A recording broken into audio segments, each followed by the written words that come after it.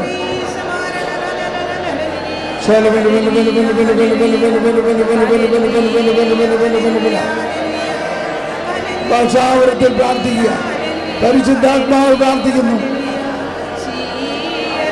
പരിശുദ്ധാത്മാവേ ജ്ഞാനം നൽകണമേ. പരിശുദ്ധാത്മാവേ പ്രാർത്ഥിക്കണമേ. ജ്ഞാനം ലഭിക്കുന്നതിന് പ്രാർത്ഥിക്കണമേ.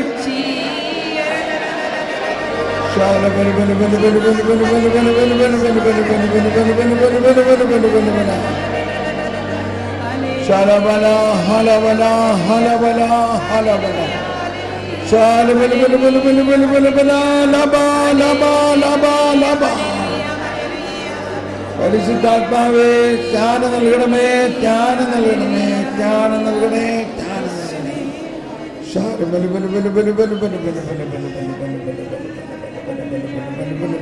പരിശുദ്ധാത്മാവ് പ്രാർത്ഥിക്കുന്നു. ഭാഷാവരത്തിൽ പ്രാർത്ഥിക്കുക. ഒരിക്കൽ കൂടി പരിശുദ്ധാത്മാവ് നമുക്ക് വേണ്ടി പ്രാർത്ഥിക്കുന്നു. ഭാഷാവരത്തിൽ പ്രാർത്ഥിക്കുക. ആത്മാവ്, നമ്മുടെ ആത്മാവ് പ്രാർത്ഥിക്കുന്നു.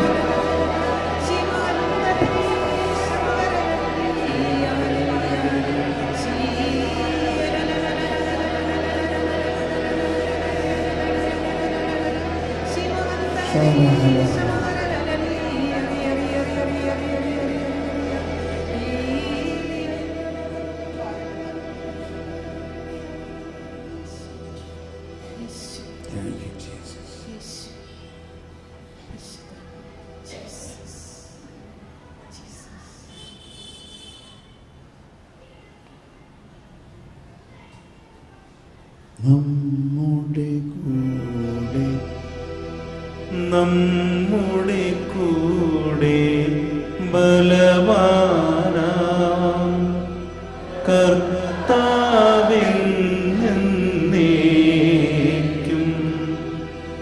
രാജാവാ ദൈവം നമ്മോടൊത്തെന്നും യാക്കോബിൻ ദൈവം നമ്മുടെ തുണയെന്നും.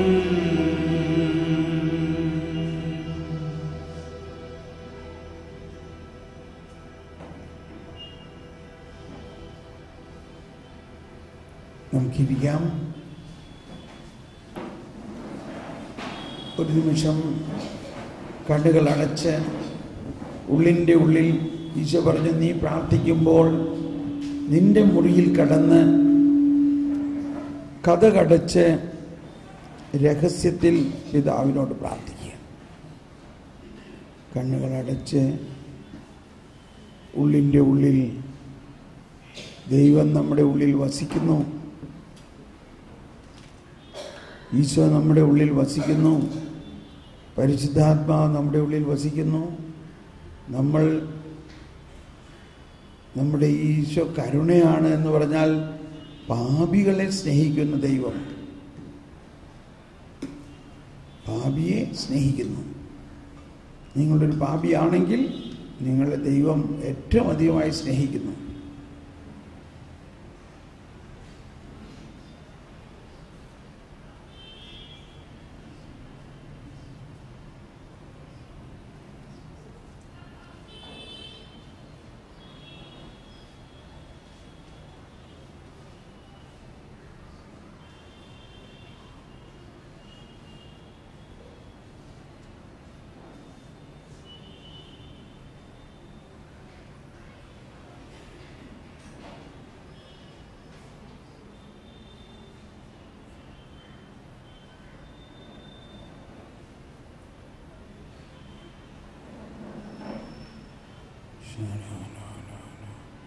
ആ ഉള്ളിൻ്റെ ഉള്ളിൽ ഇരുട്ടാണ്, ഇരുണ്ട രാത്രി.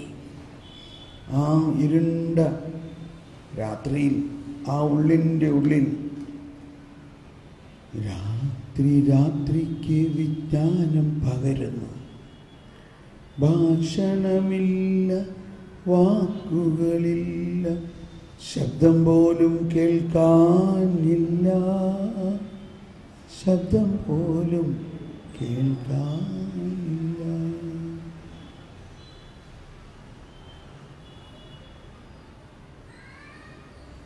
Praise the Lord. എന്തുണ്ട് വിശേഷം? ഇന്നലെ നിങ്ങൾ വീട്ടിൽ ചെന്നിട്ട് എന്തൊക്കെ ചെയ്തു? നമ്മൾ പറഞ്ഞ ഹോംവർക്കുകളൊക്കെ ചെയ്തോ? മിനിയാന്നൊരു ഹോംവർക്ക് പറഞ്ഞായിരുന്നു. എന്തായിരുന്നു? ഒരു ദിവസം ഫരിസേയ സ്വഭാവമില്ലാതെ, ആരെയും കുറ്റപ്പെടുത്താതെ, ആരുടെയും കുറ്റം കണ്ടുപിടിക്കാതെ ഒരു ദിവസം എങ്ങനെയെങ്കിലും ഒന്ന് കഴിയാൻ പറ്റിയോ? എത്ര പേർക്ക് അങ്ങനെ പറ്റി? അവരൊന്ന് കരം ഉയർത്തിയേ. എത്ര പേർക്ക് പറ്റി?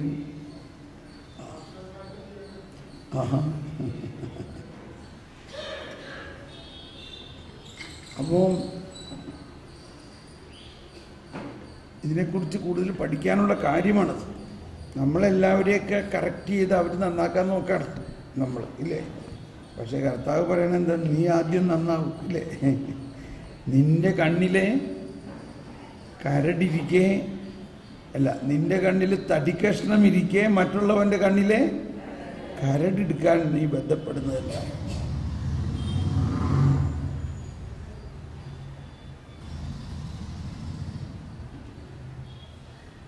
അപ്പോൾ അതൊക്കെയാണ് നമ്മൾ ഇന്ന് പഠിക്കാനുള്ളത്.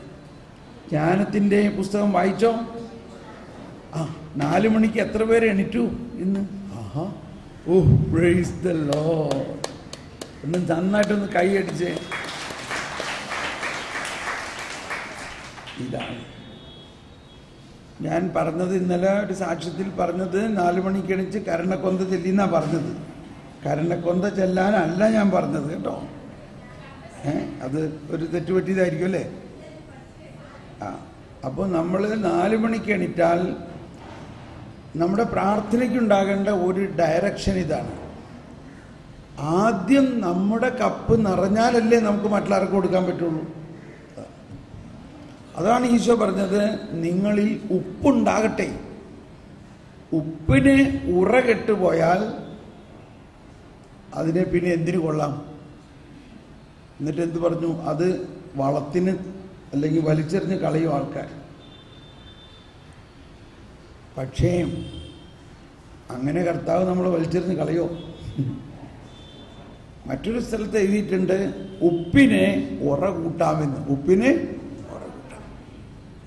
ഉറ കൂട്ടാം.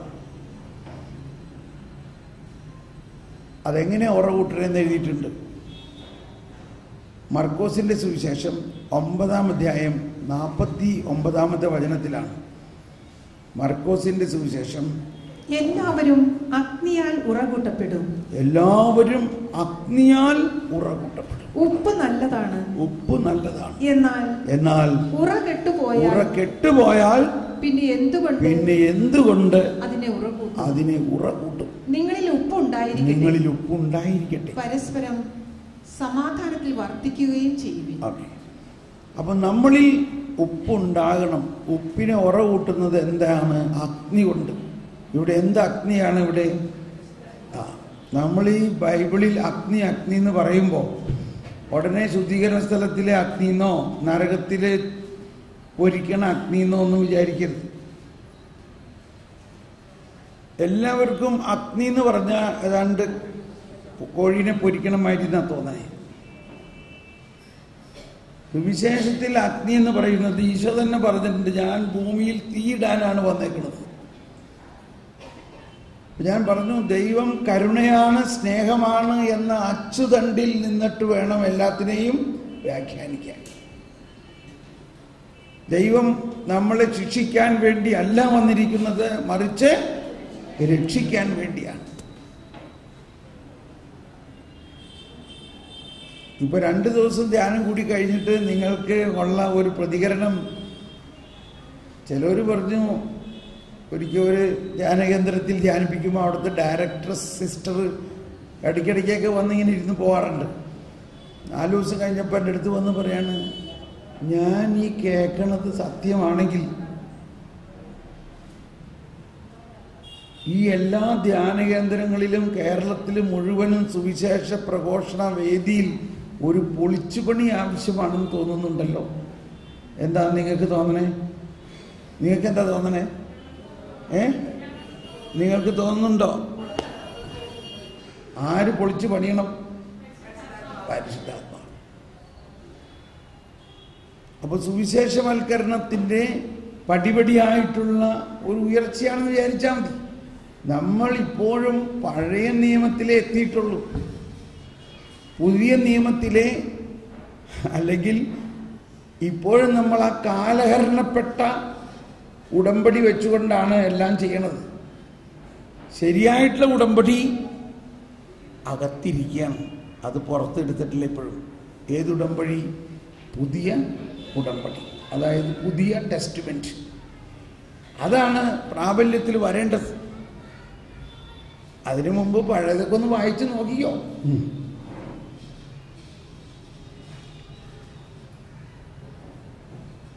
ഇത് മനസ്സിലാകണമെങ്കിൽ എന്ത് വേണം? ജ്ഞാനം വേണം. ഈശോ പറഞ്ഞു, ലൂക്കായുടെ സുവിശേഷത്തിൽ 11-ാം അധ്യായത്തിൽ ആണ് പ്രാർത്ഥനയെക്കുറിച്ച് പഠിപ്പിക്കുമ്പോൾ ഈശോ പറഞ്ഞു, 11-ാം അധ്യായത്തിൽ 30-ാമത്തെ വചനം, ലൂക്ക 11:30 പറയുകയാണ്, യോന നിനവേക്കാർക്ക് അടയാളമായിരുന്നതുപോലെ മനുഷ്യപുത്രൻ ഈ തലമുറയ്ക്കും അടയാളമായിരിക്കും. ദക്ഷിണദേശത്തെ രാജ്ഞി വിധി ദിനത്തിൽ ഈ തലമുറയിലെ ജനങ്ങളോടൊപ്പം ഉയർപ്പിക്കപ്പെടുകയും ഇതിനെ കുറ്റം വിധിക്കുകയും ചെയ്യും. എന്തെന്നാൽ സോളമന്റെ വിജ്ഞാനം ശ്രവിക്കാൻ അവൾ ഭൂമിയുടെ അതിർത്തിയിൽ നിന്ന് വന്നു.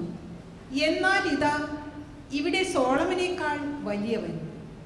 നിനവേ നിവാസികൾ വിധി ദിനത്തിൽ ഈ തലമുറയോടുകൂടെ ഉയർത്തെഴുന്നേൽക്കുകയും ഇതിനെ കുറ്റം വിധിക്കുകയും ചെയ്യും. എന്തെന്നാൽ യോനായുടെ പ്രസംഗം കേട്ട് അവർ പശ്ചാത്താപിച്ചു. എന്നാൽ ഇതാ ഇവിടെ യോനായേക്കാൾ വലിയവൻ. ഇതെല്ലാം കേൾക്കുമ്പോൾ, സുവിശേഷം വായിക്കുമ്പോൾ മനസ്സിലാക്കുന്ന ഒരു കാര്യം, ഇത് എന്ന് ആരോട് എന്തിന് പറഞ്ഞു എന്നുള്ളത് മനസ്സിലാക്കണം. എന്തിന് ആരോട് പറഞ്ഞു? ഇതാരോടായിട്ടാണ് ഈശോ പറയുന്നത്? ഫരിസേയരോടും നിയമജ്ഞരോടുമായിട്ടാണ് പറയുന്നത്. ഫരിസേയരും നിയമജ്ഞരും യഹൂദരാണ്. അവരെ സംബന്ധിച്ച് ദാവീദും സോളമനും എന്നൊക്കെ പറഞ്ഞാൽ അവരുടെ അപ്പാപ്പനാണ് അല്ലേ? അവരുടെ സോളമന്റെ ആൾക്കാരാണ് അവർ. അബ്രാഹത്തിന്റെ മക്കളാണ്, രാജകീയ കുടുംബത്തിലെ ഉള്ളവരാണവർ എന്നും പറഞ്ഞുകൊണ്ടിരുന്ന കാര്യമൊന്നുമില്ല എന്നാ പറഞ്ഞതിൻ്റെ അർത്ഥം. വിധി ദിവസത്തിൽ ആ ദക്ഷിണദേശത്തെ രാജ്ഞി നിങ്ങളെ കുറ്റപ്പെടുത്തും. കർത്താവല്ല കുറ്റപ്പെടുത്തുന്നത്, ഇതൊക്കെ കർത്താവിൻ്റെ പോയിന്റേ അല്ല. വിധി ദിവസത്തിൽ ദക്ഷിണദേശത്തെ രാജ്ഞി ഈ തലമുറയെ കുറ്റപ്പെടുത്തും. എന്താ?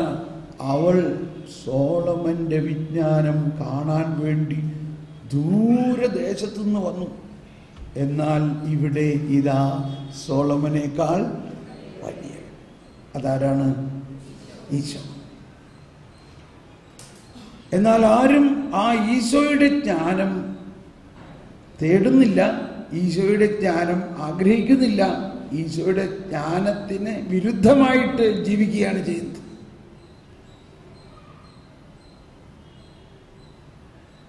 ഇത് ഈശോ നമ്മളോട് പറഞ്ഞതല്ലോ. നമ്മളാരാ? നമ്മൾ ക്രിസ്ത്യാനികളാ, നമ്മൾ ജ്ഞാനസ്നാനം സ്വീകരിച്ചവരാ. അവരാരാ? ഫരിസേയരും നിയമജ്ഞരുമാ. അവർ ഈശോയെ സ്വീകരിക്കുന്നില്ല, അവർ ഈശോയെ തിരസ്കരിക്കുകയാണ്. നമ്മളാകട്ടെ ഈശോയെ സ്വീകരിച്ചവരും ജ്ഞാനപ്പെട്ടവരുമാണെങ്കിലും നമ്മളും ഏതാണ്ട് ഇങ്ങനെയൊക്കെ തന്നെയല്ലേ? നമ്മൾ ഈ ജ്ഞാനം തേടിയിട്ടുണ്ടോ?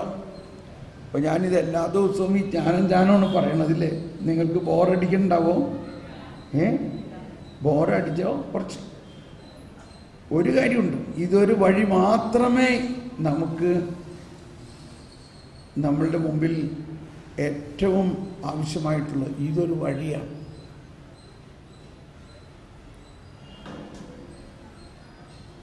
ഓരോരുത്തരുടെയും പ്രശ്നങ്ങൾ കേൾക്കുമ്പോൾ എനിക്ക് തോന്നുന്നത് ഇതൊരു വഴി മാത്രമാണ് നമ്മളെ ആ അവസ്ഥയിൽ നിന്നും നേർവഴിയിലേക്ക് കൊണ്ടുവരാനുള്ളൂ.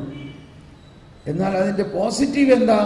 ഈ സോളമന്റെ ജ്ഞാനം വായിക്കുമ്പോൾ മുഴുവനും നമ്മൾ മനസ്സിലാക്കേണ്ടത് സോളമനേക്കാൾ വലിയ വനിത ഇവിടെ നമ്മുടെ ഹൃദയത്തിൽ തന്നെ ഉണ്ട്. അന്ന് സോളമൻ അതുണ്ടായിരുന്നില്ല എന്ന് മനസ്സിലാക്കണം. സോളമന്റെ ജ്ഞാനം വായിക്കുമ്പോഴെല്ലാം നമ്മൾ അതിന് വേറൊരു കണക്കിലാണ് വായിക്കേണ്ടത്. സോളമൻ ഈ പറയുന്ന കാര്യങ്ങളെല്ലാം ജ്ഞാനത്തെക്കുറിച്ച് വാസ്തവമാണെങ്കിൽ ശരിയാണ്. എന്നാൽ ഇന്ന് നമ്മുടെ പ്രിവിലേജ്, നമ്മുടെ ഏറ്റവും വലിയ സൗഭാഗ്യം ഈ ജ്ഞാനത്തിൻ്റെയും അറിവിൻ്റെയും നിധി ആയ കർത്താവീശോ മിശിഹ നമ്മളിലുണ്ട്. കൊളോസ്യ ലേഖനത്തിൽ, കൊളോസോസുകാർക്ക് ഇത് ലേഖനം 2-ാം അധ്യായത്തിൽ 3-ാമത്തെ വചനം. കൊളോസ്യ ലേഖനത്തിൽ 2-ാം അധ്യായത്തിൽ 3-ാമത്തെ വചനം.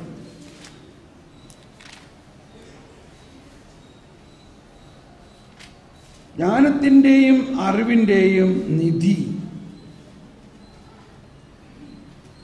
അവനിലാണല്ലോ ഒളിഞ്ഞിരിക്കുന്നത്.